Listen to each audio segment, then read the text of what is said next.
from all, to all, with all, for all, through all. We thank the gods of creation. We thank the ancestors. We thank the forces of nature.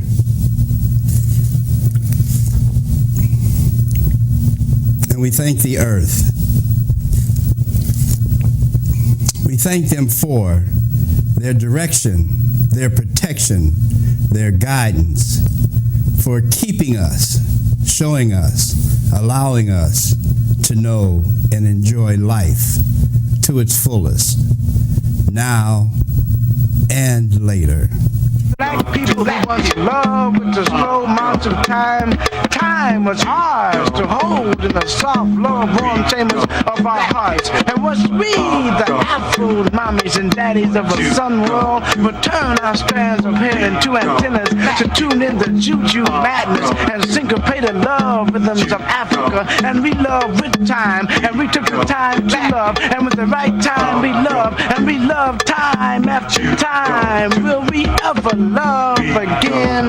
Will we ever love again? Will we really ever love again? Or will we just sit and rot away with the brighter tomorrows in the skag field, rat-cluttered halls of our minds?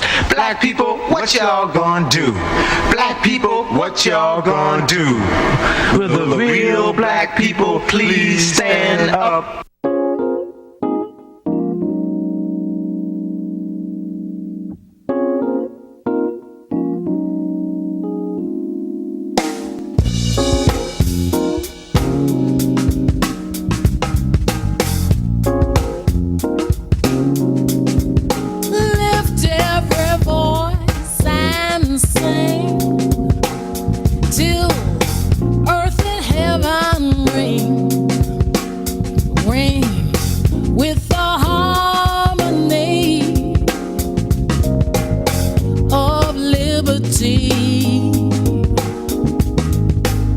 Let our rejoicing rise high as listening skies. Let it resound loud as the rolling sea.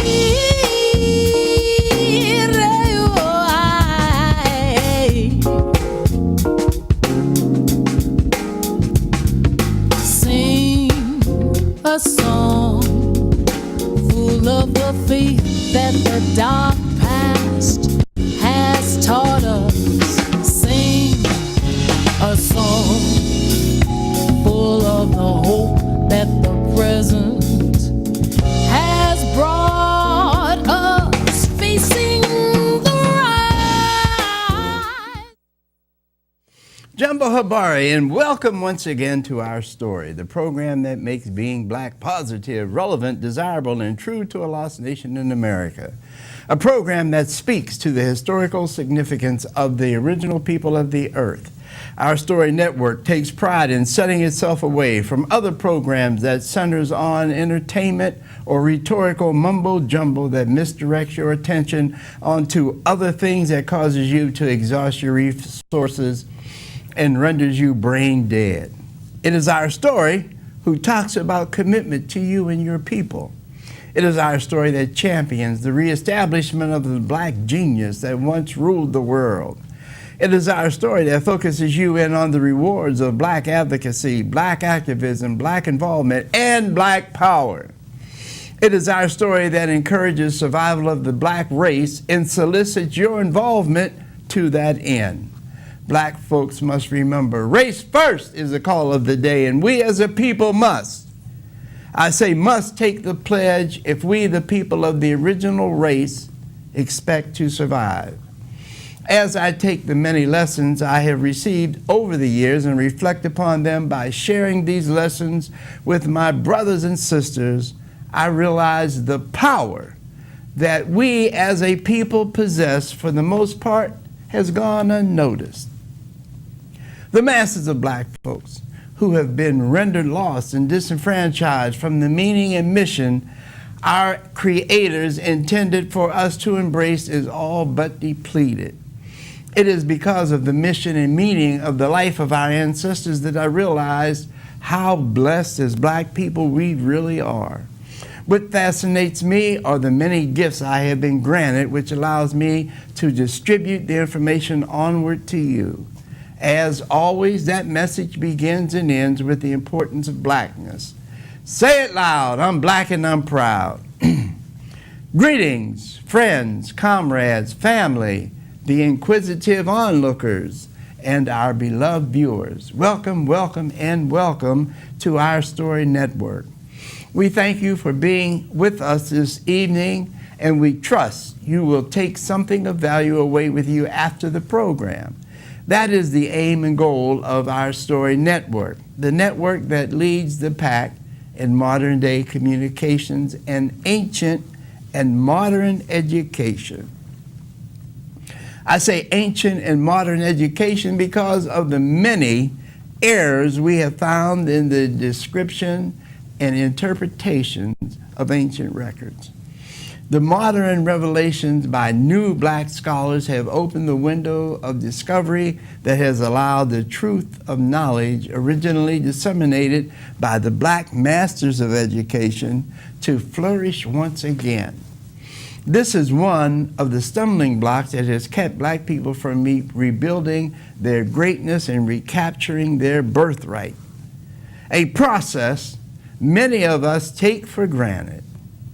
Recently, I was gifted with a new book entitled The Smell of Poverty-The Anthology, a book dedicated to the realization of black life in America. 16 authors contribute 16 variations of poverty in America and its effects. Shannon Griffin is credited with organizing this anthology of poverty with a cross-section of authors who have various narratives pointing to the problems many blacks refuse to acknowledge. It is refreshing to see black people who have remembered who black people are and the humiliating experiences blacks have been forced to accept.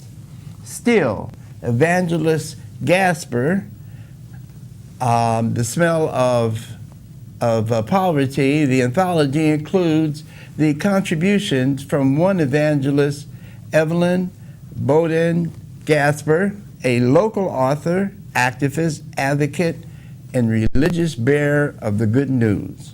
Sister Gasper has worked throughout New Orleans for a number of years championing the cause for poverty-stricken blacks who have been trapped in the world they did not create. This is what The Smell of Poverty, the anthology, is all about. This is a very moving book that recalls the trauma that most blacks have experienced in one way or another, some worse than others, some downright appalling, while others uplifting. No matter how you view the smell of poverty, you will have to acknowledge the accuracy of inhumanity to a people who are and continue to be God's chosen people. As I stated earlier, Shannon Griffin is credited with being the visionary and coordinator of this project. She points out in her contributions, in the modern world, poverty is a lack of necessity that keeps you alive and moving in this world. Without these necessities like food, money, shelter, life is difficult. Nonetheless, I didn't say impossible because mindset is the necessity that gets you off your butt to move something and climb your way out of poverty situations. Not all stories are as positive as Shannon's, with many pointing out the trauma poverty inflicts upon those who are being unaffected. One showstopper was the narrative offered by Elizabeth Coker, reported to be 120 years old, originally from Ghana. This defines the smell of poverty as smelling like extreme poor hygiene, poor insulated housing, coupled with leaky walls and bathrooms. Poverty generally is a mask of disrepair, perhaps results of mildew and old garbage that has sat in the house so long that flies have laid eggs in there and maggots have hatched. She continues by saying, without money dedicated to buying the cleaning products, the smell of poverty is there regardless of social class or work ethic. Sister Coker places the end all to the meaning of poverty and the suffering black people have done and continue to do to this very day. Books like this one reminds us who we are in the real state of Black America. Tonight we have with us Evangelist Evelyn Baudoin-Glasper, one of the contributing authors of the anthology, The Smell of Poverty. Evangelist Glasper has how did this project get started, and what motivated you to be part of this project? As you stated in your commentary, Sister Shannon Griffin is someone I had befriended on my Facebook page back in 2014-15, when she was going through chemo and radiation from breast cancer surgery. And it wasn't until October of 2017 is when I got in touch with her again through Facebook, and she started talking about doing this book and how we can overcome poverty, and telling the story. She wanted 20 people to be in the book, telling our stories from the time we were children and how we had to help help take care of the rent, 6 years old. So I said, well, yeah, I could tell my stories, so many stories to be told, that I wanted to write a book. But during Hurricane Katrina, all my paperwork was destroyed in the flood. So I never did get a chance to write a book. And from the time I was a young girl, I've always reached out to try to make life better for those around me. And that's how I got started. So this would be a good idea to be able to tell the story, how it started from the cotton field when I was 6 years old. During the time I couldn't go to get an education, go to school, but I went to school, got my books, 2 or 3 months sometimes out of school, still studying and reading, and felt like education was going to be the thing to get me out of that situation in my family. And that's how I got started with Miss Shannon.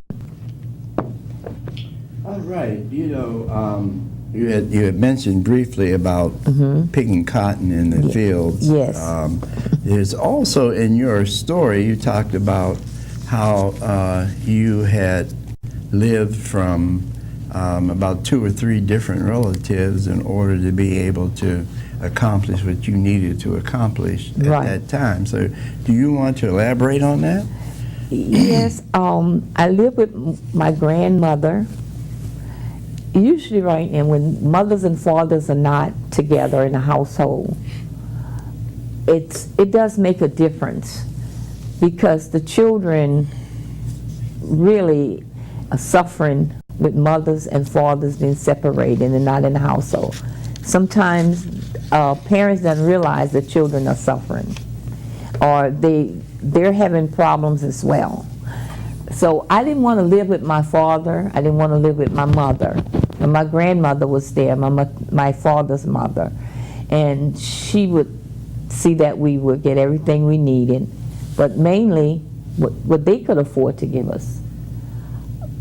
I felt like some of the things that going from household to household was not a stable life, and it's not good for children. I lived with some relatives in Texas. I left Abbeville, Louisiana. That's where I'm from, and I left Abbeville, Louisiana, and went live with some relatives in Texas, thinking my life was going to be better. I can continue my education, and be able to move forward, go to school. But when I got there, it was a different story. And from a child, noticed things that wasn't right, and said, well, Lord, I don't want to be like that. I want to do better for my life. You know, some of them would be, their life was getting up in the morning and it wasn't taking care of their needs in the household or going to work. It was the life that I talked about in here is would come home and they would get up in the mornings and they would maybe drink, smoke, as it's happening still. People would put rather on education and their children, the money would go elsewhere. It would not be, you know, it was not to spend properly, and we're still doing those things. And everything that I saw that was being wasted, I always said, Lord, I want to do better. So that's what inspired me to want to help others and to help myself to get beyond that. Cotton field, washing clothes. I had from cotton field to maid's work. And I decided at age 15, I wanted to go out and be a clerk. I wanted to go out and be a secretary. And my movement through the civil rights from that time at age 15 started. You know, and it has continued because I met you out here being an activist, Yes, an sir. advocate for blacks then. So tell us how you are, what you're doing now, and what are the kinds of things that you're involved in today. I'm still doing outreach ministry. I started the Sunshine Career Counselor First Services program back in 1995. I was doing working with high school kids. I'm on the 7th generation now. I don't know, some of you remember the Cooperative Office Education Program. Some of you remember the Neighborhood Youth Program. Those things that I did back then still continuously, even though they're not being done in the school system, are being done in other organizations a lot, where COE, the student would have half a day to work. If they got out of school and they had all their classes, we would find them work throughout the city under the Cooperative Office Education Program. And we don't have that anymore. So I continuously working with the families and the youth looking for work, helping them find jobs. The programs there for youth build programs and different things. And we just have to let other people know there are resources. But we also have to teach the generation today that we have to, like you said in your commentary, get off your butt. You don't let them sleep until 12 in the daytime, and let them know you have to work, get an education and work in order to get that mindset of poverty and to move on. You know, we got to stop saying, I can't do this, I can't do that, and get off your butts. Excuse me. You know, like you said. I mean, I have enjoyed this book tremendously. I mean, I just got it last week and I've gone through it quite a bit. Okay. There are a number of 16 stories in here. Yes, sir.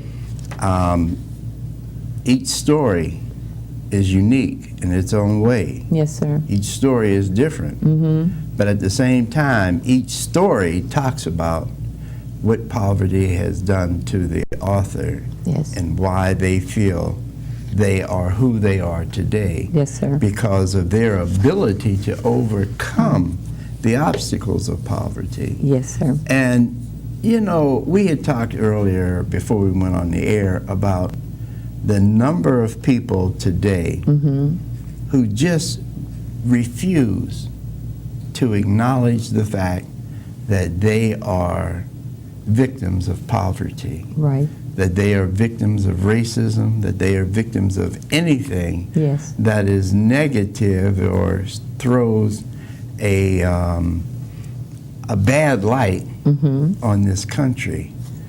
And I don't know how we can continue to go through life with rose-colored glasses. Yes. How can we continue to try to resolve problems when we won't even admit to what the problem really is? And, you know, that is something that I have been pressing a long time, that we need to come out of this fantasy world that we're living in, and we need to face up to the fact that black people have been catching hell Yes, sir. in America ever since we were brought over here, forced to come here. Yes, sir. You know, I mean, we had no invitation. Right. You know, so I mean, it's terrible that today a lot of blacks thinks that the struggle and the war is over. But yet we're getting shot by the police. We're the last hired and the first fired. Yes. Housing is terrible. Everything is terrible, and we have the problem with the pipeline to prison Yes. that we involve our children in, because that's basically what the education system is. It's a pipeline to the prison industry. Yes. So until, and that's one of the reasons why I was very glad to see this publication, Thank you. is because this is a no-nonsense look Definitely. to what is going on with people today. You know, this book could have very well been written 100 years ago. And it would have been right up to date with what was going on then. Back then. And here we are 100 years later, and we're still in that same situation. Absolutely. Yeah. You know? Yes. So what else would you like to tell us about your impressions or your work as an advocate and activist? I agree with you 100%. As Mother Elizabeth was sold, she was one of those that escaped from slavery. Mother Elizabeth, she tells her story and how they had to go into the mountains to get away, where they have the castle of the room of no return. And that seems like that's where we are now, room of no return. But there is a return. There is something we can do about it. We cannot continually, another 100 years, keeping the reality of the fact from our children and those, our generations to come, that we're not in these situations and we haven't been in this situation. If you will read this book, it'll tell you the story and our stories. And I feel like that we need to face reality. And also, it's something that irritates me a lot. We as the people must unite. We must work together. We must bring resources to the families, and a lot of the resources that are there are available. A lot of families in the city of New Orleans, they don't even know about it. But the education system failed our children. So I feel like I tell my children, my grandchildren, and the ones that I meet, self-education is self-education is very important. You don't realize, you don't put the burden or say that the school system, they're being paid to teach our children and not being taught. And there's no burden because there are teachers there. I've heard them say, well, I got mine, let them get theirs. They're getting a salary, our children not getting educated. So this is the thing, self-education. First I started off with a Bible when I was a child, 6 years old. That was my first book. Maybe a couple of little nursery books, but a Bible at age 6 years old, and from that on and on. So I do things on a holistic basis, but I feel to believe God's people and His chosen people that He called, we must come together and unite, and we can't let our people suffer continuously. Our children, the generations to come, we have to face reality. We are in poverty. So many families all over the world, and African Americans, we start out, a lot of us, in poverty. But you don't have to stay in that situation. So that's one of the things I say. Don't depend on the system to educate your children, but education is a continuous thing, and it's something that you yourself start at home and start when the child is first born. You know, you mentioned something that is very near and dear to my heart, and something that we really don't talk enough about, Yes, sir. and that is self-education. We are, as black people, the only people in America that totally depend upon and rely on our children being educated elsewhere. Absolutely.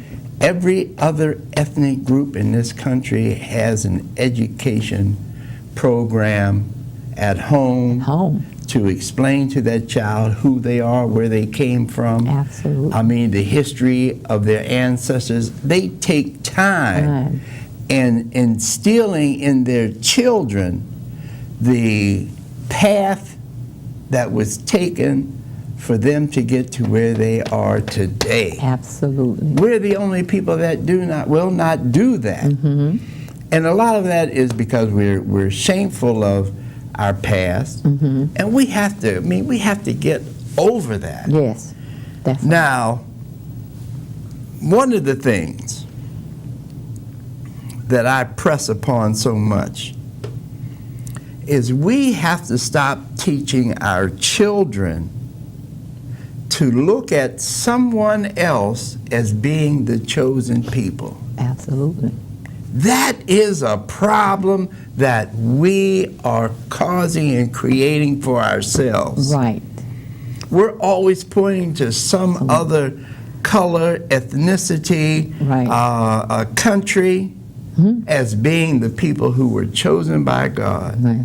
And the truth of the matter is, I don't care what Bible you read. If you read the Bible, it describes the chosen people, and the chosen people look just like us. Absolutely. Yes, sir. Absolutely. And may I answer another? Yeah, go ahead. We cannot realize and let someone else plan our destiny. Purpose in life. We have a purpose in life. All of our children, all of us have a purpose in life. And we as African Americans, or black people, as you say, we cannot have the education system or the systems that's out there to determine our destiny or tell us we can't do this, we can't do that. Because had I not, if I had listened when I was 13 years old, as I said in this book, or 15, to those that tell me, no, I can't hire you, I can't have you to work on this job, I would never have been the first African American secretary to work at the Greyhound bus station back in 1964. I would never have been the first African American woman to work in the administration or director's office at Charity Hospital, and the deputy director, when Deputy Director Retha Casa Haley was my boss. I was the person that took care of the deputy director's office while she was out ill. I would have never been the first cashier or sales clerk at age 16 at Ben Franklin Dry Street. Don't look back at the past. Don't look back at the past where I come from as in the cotton field. I didn't let that stop me. Age 13, cleaning floors, taking in bags, baskets of clothes and ironing all day long. 13 and 15 years old. I didn't let that stop me because I didn't want anyone except for God to determine my destination and my purpose in life. And that's what we need to do. And as black people, we teach our children that you have a purpose in life, you have a destiny, but no one determines your destiny. And God does it, and you put work behind it. And also, if you don't get up, do something about it, we're going to go on for another 100 years or more. And we can't afford that. We can't afford it. You don't have to stay in poverty. You know, you're talking about purpose in life, and I'm going to read something that I say every week in my commentaries again. Yes, sir. So maybe people will better understand it. And that is, I thank people for being with us and watching the show. Yes, sir. And we trust that you'll take something away of value after the program is over. Because that is the aim and goals of Our Story Network. Yes. The network that leads the pack in modern day communications and ancient and modern education. Yes. I say ancient and modern education because of the many errors that have been found in the descriptions and interpretation of ancient records.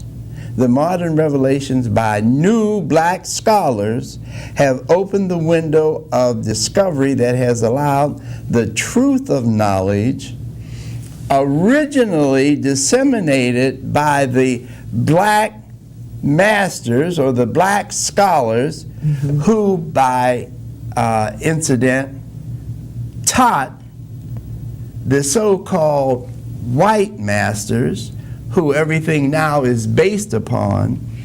They were taught and they learned from the black masters of education so that we and everything else may flourish once again. Yes. And I ended by saying this is one of the stumbling blocks that has kept black people from rebuilding their greatness and recapturing their birthright. We have no idea what our birthright is. We have no idea what birthright means. Yes. And birthright is something that you cannot achieve, that you cannot buy, that you cannot sell. A birthright is given, and is only given by the Creator. So if we're totally lost about what a birthright is, who a birthright belongs to, that is why we are wandering Still in this cesspool called America, why we are wandering in the wilderness, of ignorance, because we are not willing to accept who we are, where we came from, and what our mission in life is supposed to be. Absolutely.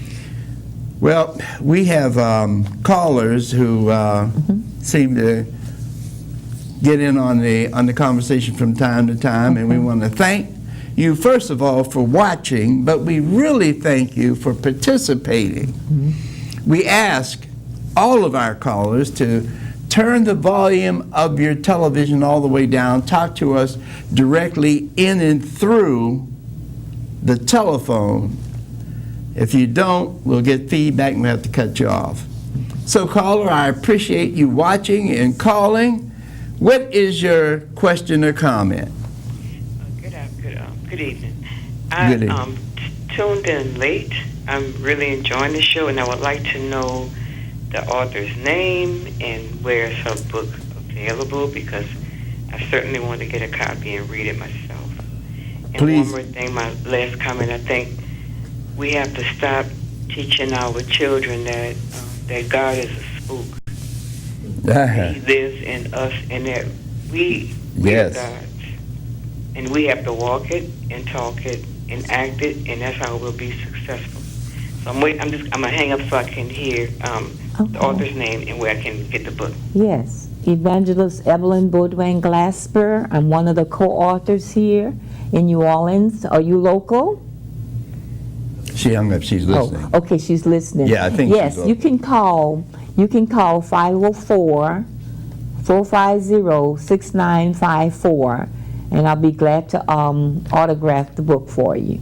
I have some available here. I will be doing a book signing soon as well. And thank you for listening. Yeah, we appreciate you calling in as well. Absolutely. You know, I'm telling you, there are a lot of sleeping giants that we have here in New Orleans. Yes, sir. One of the greatest fears that our oppressor has is that one day we will wake up in mass. I'm gonna wake up. They can handle when a few of us wake up, but they can't handle when we wake up in mass, believe me. Right. But I wanted to, I wanted to talk about, before we go, shift the focus for a minute. I wanted to talk about Julia Royston, who is a publisher of this. Would you tell us a little bit about her and what she's doing now? Well, she's a educator, teacher. She just retired last week because she now is the man for this book, to publish this book, along with hundreds of other black authors that's published books in the last year or so, different types and titles. And she makes it affordable. You know, a lot of things sometimes, you look at the prices and you can't afford it, but if you come collectively, unite together, and this is how this book got started, collectively united and paid the price to get it published. So that's another thing. We hide behind reality. We have to face reality. It's time. We cannot wait another 100 years or 200 years. We have to get out there and show our children, tell them, self-education. And you can get from, right now, I'm working in a program where for years, since Mayor Mark Morial was in office, he used to have programs with housing, jobs, buying homes, and different things throughout the city. Things slowed down. Hurricane Katrina, it's just like everything looked like that. Not only did we lose property and everything else got wiped out. Reality is time to face reality that we in the real world, African Americans, our people unite, be sure to unite, come together. Don't let the generations from now on get that mindset of poverty, or they can't be educated. Self-education is very important. When the school system closed in the summer, your children stop learning to read, stop whatever they do? No, most of them really should be starting at home from the time they're born. And I'm working in a program as well for those that's out there. I know there's a bunch that I'm interested in purchasing my home. It's with Family Resources of New Orleans. You can purchase a home. You can, it's all income levels available, so you have no excuses. And then another thing, if you don't have the resources, make the resources. So don't sit back and say this person, if I had waited, say this person kept me down. No, God gave us good minds. He gave us things everything we needed. So why waste it? Why not use the talents and the gifts and the skill that God gave us to make this world better and to educate our children to use their talents and gifts? Look how many talents and gifts going to waste, and especially back there at the jail and go in prison. Look where they are. We don't need our children to start a jail at the schoolhouses. There's jails now. You know, they're incarcerated at the school. We don't need that. This needs to be, we have to come together and say no more. This cannot continue. This can't continue. And buying your home, you can call 504-822-8519, or my number is 504-450-6954. And people say, well, I'm on Section 8, I'm on this, I'm on that. Okay, your taxpayers' money, you got money you're putting in the system, use it. Use it. Buy the homes. Get off of Section 8 and own your own home. Do what you need to do, but come together united. We need to be united together to overcome. But I tell you what, use your purpose in life, overcome poverty. You don't have to stay in that mindset. Our children need to know that the clothes on your back, the roof over your head, that didn't come free. You have to work. They have to work. So if you got an adult home or teenagers, whatever, make them get out of that bed and work. You know, yeah, and that's a problem seemingly more today than it was years ago. Absolutely. I mean, our work ethic has drastically changed in the last several years. Mm-hmm. You know, it's hard to get us to realize and understand that we need to be hard workers. Hard workers. We Nothing wrong with need that. to be earners. Earners. That's right. You know, we need to do the kinds of things Right. that make us the kind of people that we once were. Absolutely. Absolutely. I agree with you 100%. You know, I do radio on Mondays, and Okay. I do it with Chuck Perkins. Okay. And he's always accusing me of being a revisionist. And the reason he accuses me of that is because I'm always talking about how things were when I was growing up as a child. Right. I talk about how when we were forced to do business with ourselves, we were better off than we are today. Absolutely. We were able to own more, we were able to control more, we were able to produce more. Yes. Today, I mean, you say produce or production, they look at you and what's that? What's that? We don't understand how much we have lost. Absolutely. And in being a revisionist, my hope is that someone will get the message and understand that we need to tell our children what went on when we were children, Absolutely.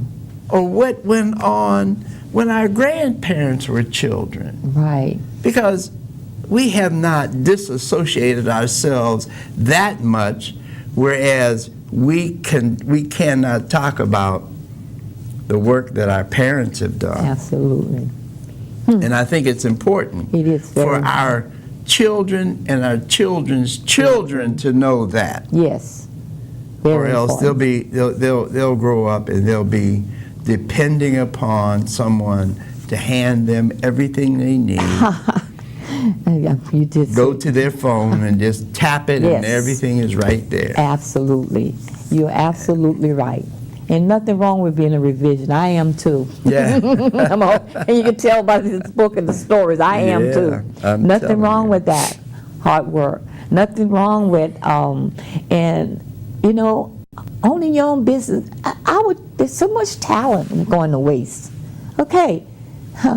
If you are someone that's you have a child in the household and they're drawing and they're artists, what are you going to do? Let that child gift and talent go to waste? Just sit there, throw it away? No. You to help develop that talent. Use the gift that we have.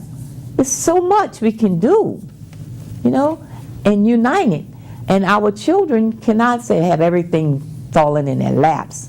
And I tell you what, you've been a revision, I am too. I go back and tell about how things were. And I'm tired of saying, okay, Black History in February. Black History is every day. Every day is Black History, not just February. And I'm raising my two sons and my husband and I didn't wait for the school system to tell me we're going to have Black History in the school system. I purchased books about inventors and pioneers and Black, you know, what we did, things like that, and taught them myself. Because it's your history.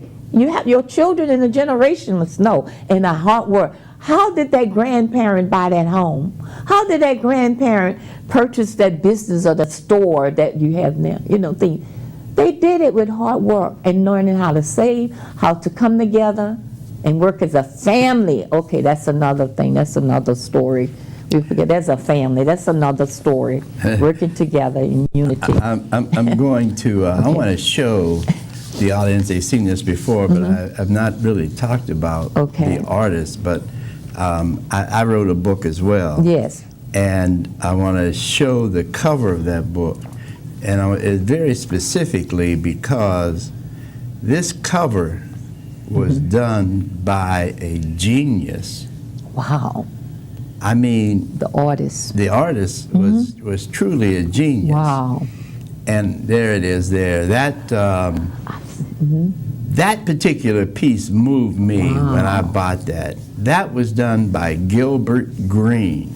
Gilbert Green. And Wow. I purchased this at an event they had in Angola prison. Wow. He died in Angola, Yes. serving life.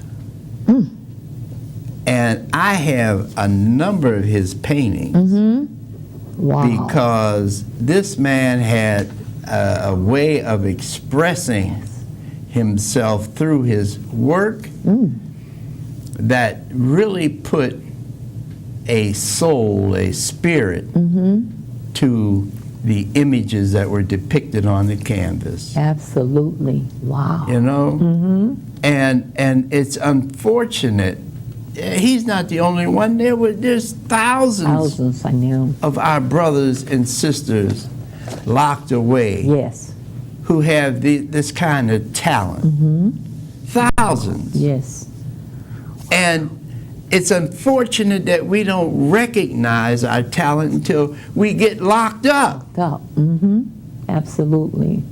Yes. But I try to raise the consciousness, I try to raise the genius of our brothers and sisters who are incarcerated, yes. try to bring it to the forefront of society so they can see what is being done behind these walls and these bars, and try to find some way of getting to our youth so that they will not keep continuing this cycle. Yes, sir.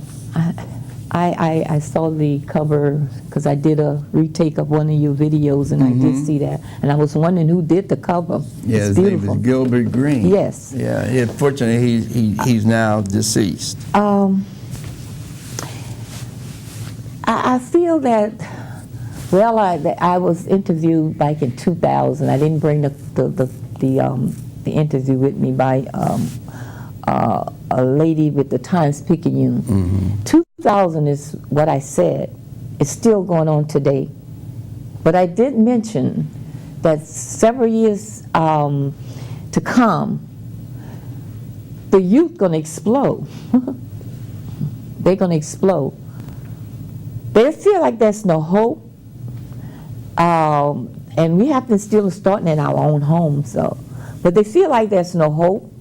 And also in the education system, listen to the youth. Listen to the young people when they tell you how they're being abused, certain things that's going on.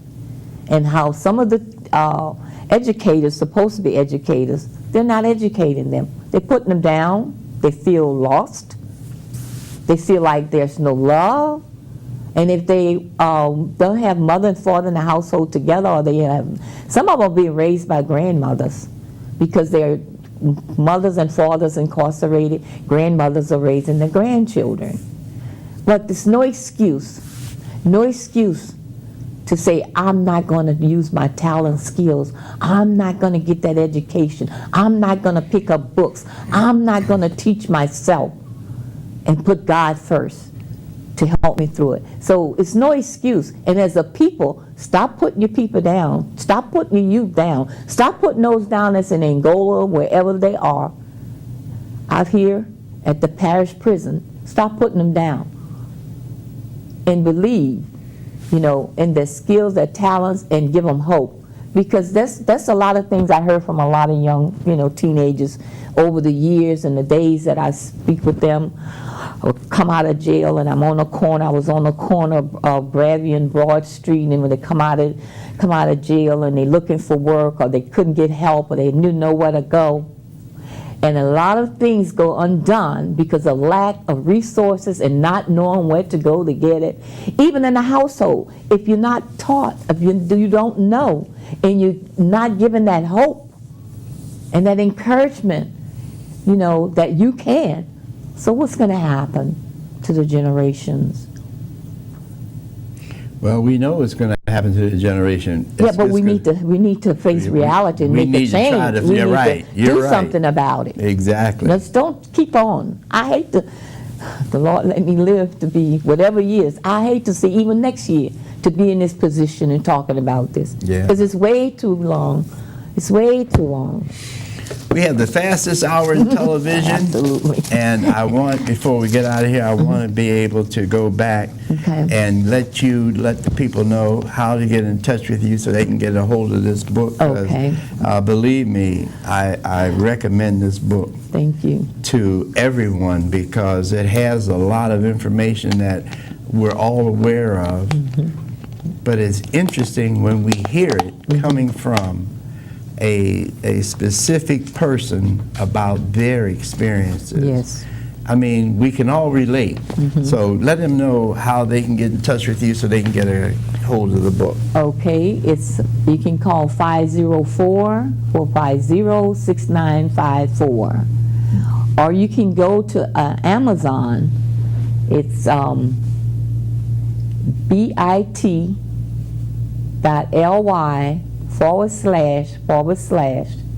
The Smell of Poverty, EVE. Now that's the Amazon website.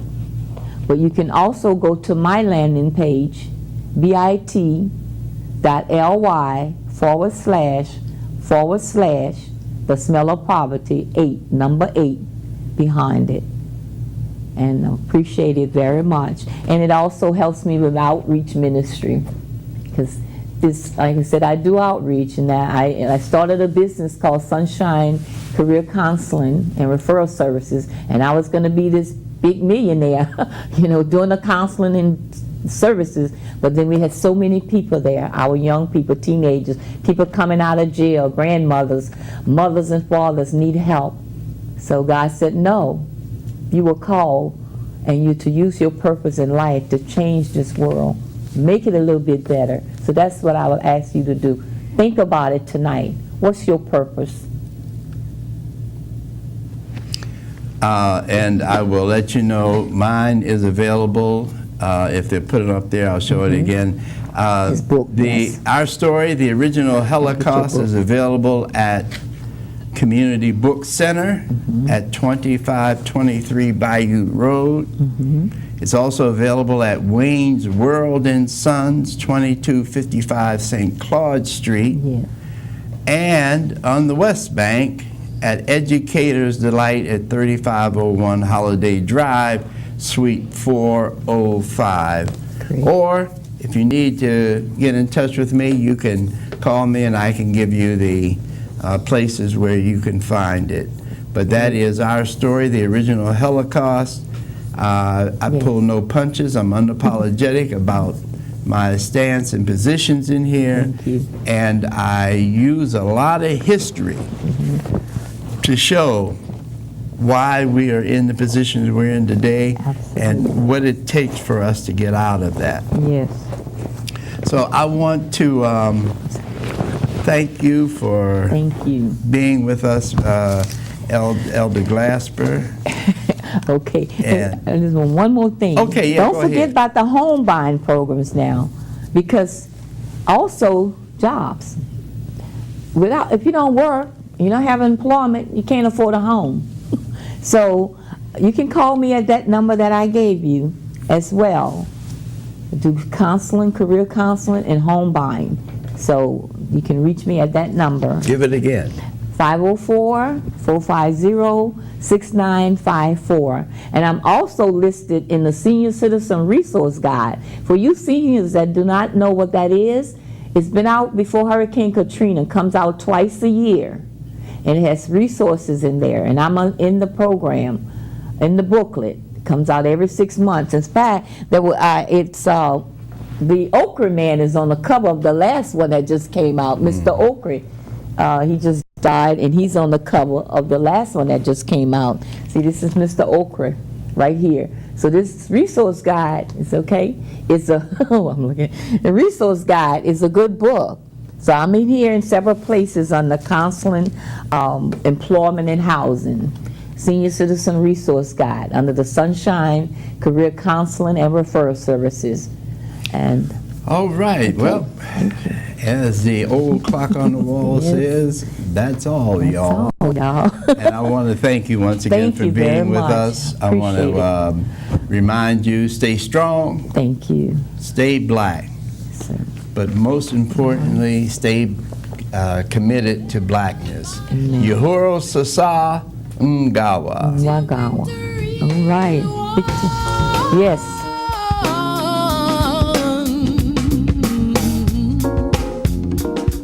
Listen to me now. Yo, before Dr. Dre, there was Dr. James, welding cords around a copper frame. We sing songs, not for the accolades, to lift voices like a helicopter blade. High in the listening skies, my eyes glisten and tears drop down like rain. Not from the pain, from the joy of how far we came. My brainstorms are designed to celebrate our reign.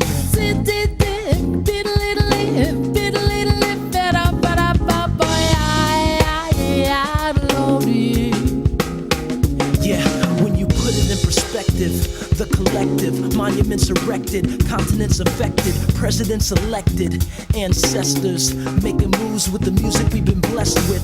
We use it to keep communities connected. Through harmonies, a harmony is collected. Reaping the fruits our foremothers invested. Lift every voice till freedom has manifested. Come on, yeah, lift every voice till freedom has manifested. Come on, listen, lift every voice till freedom has manifested.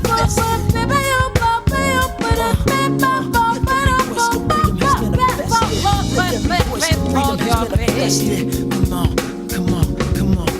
Sing a song, Yeah, talk to full of the faith that the dark past has taught us. come on. Sing a song, full of the hope that the present has brought us. Facing the rising sun Facing the rising sun. Come on, of our new day begun. it's a new day.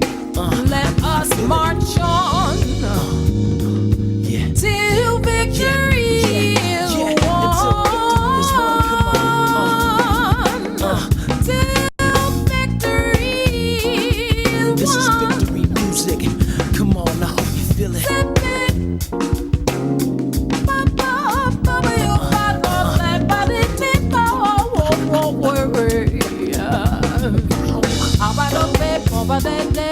Ba-ba-da-da-da-da-da-da-da-da-da-da.